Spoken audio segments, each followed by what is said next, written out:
Are you guilty of judging other people?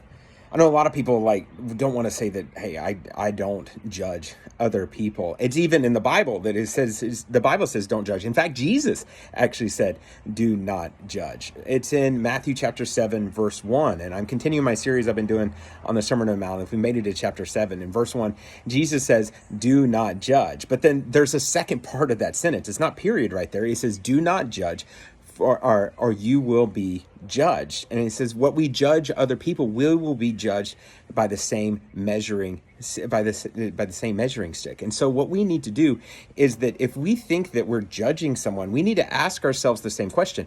Are we doing what that person is doing? Are we guilty? If they're guilty of one particular sin, we're like, well, I would never, ever do that sin. Are we guilty of another sin that would be just as bad? Or really, is there any levels of sins of like, these sins are really bad and these sins are less? It's like, well, that right there is a judgmental statement, because we're saying these things are judging and this is not. And a lot of times what happens is that we can point to other people and we can say, look, this is they're doing that thing and I would never do that thing. Meanwhile, we're missing the own sin in our own lives, the own judgments that we make in our lives. And this is where we go to verse 2, where Jesus says, do not worry about the sawdust in somebody else's eye when you got a plank in your own eye. And a lot of times what we like to do is we like to point out the big sins that other people have. And meanwhile, we're missing the sins that's inside of us. We're missing the things that's inside of us because we can't see, because we're blinded, because we got like a plank of wood coming out of our eye.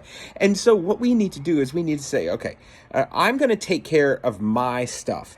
I'm going to take care of my character. I'm going to take care of my relationship with God. I'm going to worry about my stuff and make sure that I'm doing everything I can to follow Jesus. And then let Jesus judge other people, because Jesus is going to measure everybody by the same measure that he measured himself. And he's going to measure us by that as well. So what we need to do is just like, I'm going to try to set myself up to be measured by Jesus and live in the grace and the mercy and the freedom that comes from following him.